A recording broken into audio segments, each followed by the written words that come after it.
नमस्कार दोस्तों, एक और गणतंत्र दिवस आ गया है। एक बार फिर से हम अपने शहीदों को याद करें, हम उनके त्यागों की बात करेंगे, आने वाली पीढ़ियों को बताएंगे कि किस प्रकार से हम आज़ाद हुए, किस प्रकार से हम अपने संविधान को लागू कर पाए।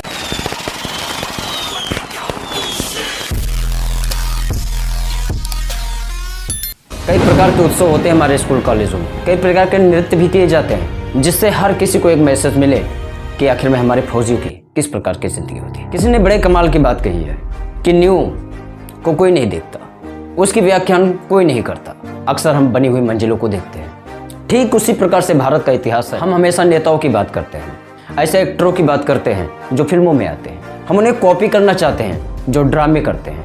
हम उन्हें कभी भी एक्सेप्ट नहीं करना चाहते जिनकी रियल में जिंदगी है। हम किसी मूवी में जब किसी फौजी को शहीद होते हुए देखते हैं तो हमें अनुभव होता है कि क्या जो हमारी सीमाओं पर खड़े हुए हैं, हमारे भाई, हम लोगों की सुरक्षा का बागडोर ले जो खड़े हुए हैं, क्या उनकी लाइफ ऐसी होती है?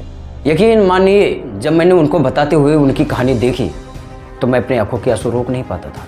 क्या रियल में जो हमारी सुरक्षा का बागडोर लेकर चलते हैं, हर किसी प्रसिद्ध व्यक्ति की वो हमेशा सुरक्षा चाहते हैं, अपने भारत के लिए जीते और मरते हैं, क्या उनकी लाइफ ऐसी होती होगी? यकीन करना मुश्किल है, लेकिन उन्होंने इतना कुछ बताया कि जब उन्हें एक ऐसे युद्ध में भेजा जाता है, उनके पास जब उनके लिए प्रॉपर कोई हथियार नहीं होते, उनके पास सिर्फ और सिर्फ उनका हिम्मत होता है, उनके पास उतनी फौज भी नहीं होती कि वो जाकर उनका मुकाबला करें।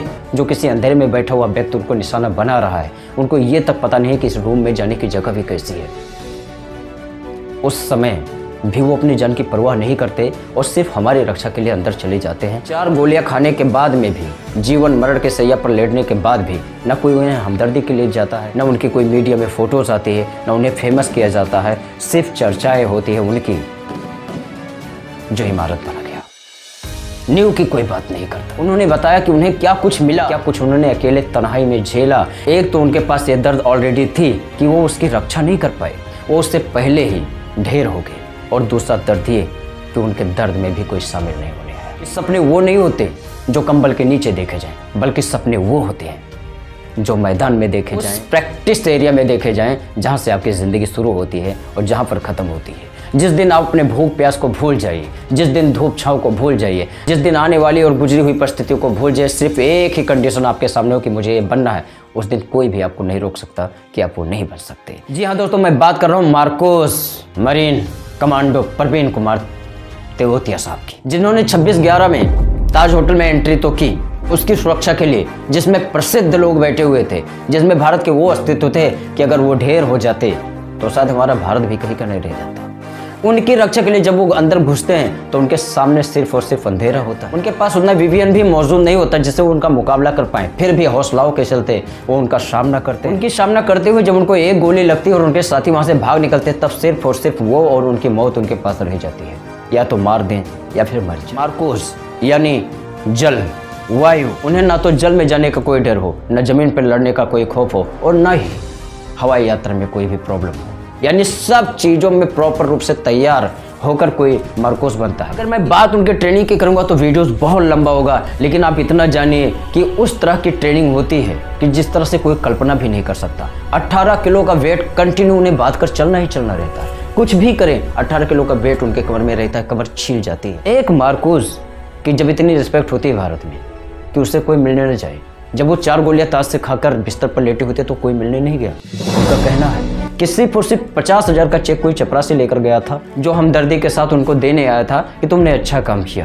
बोलिए, इतनी कीमत होती है? वो मार्कोस जो जीवन त्याग करके आपके जीवन की रक्षा करने आया था, उसके लिए आपके पास वक्त नहीं। वो ये भूल गए कि ताज की नींव कौन बना था, उसके बाद में ताज की मकान किसने बने, किसने आज़ादी दी।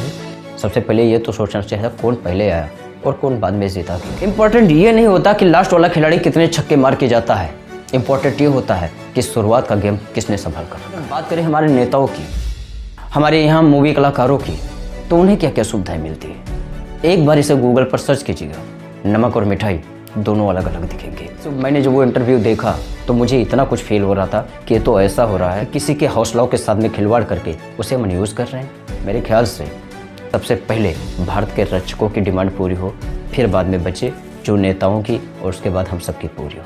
क्योंकि अगर वो नहीं तो भारत नहीं होगा, वो नहीं होंगे तो हम तुम नहीं होंगे। सैल्यूट है हर बार 100 बार उम्र होगी, जो बैठकर रात दिन चर्चे करते हैं एसी में।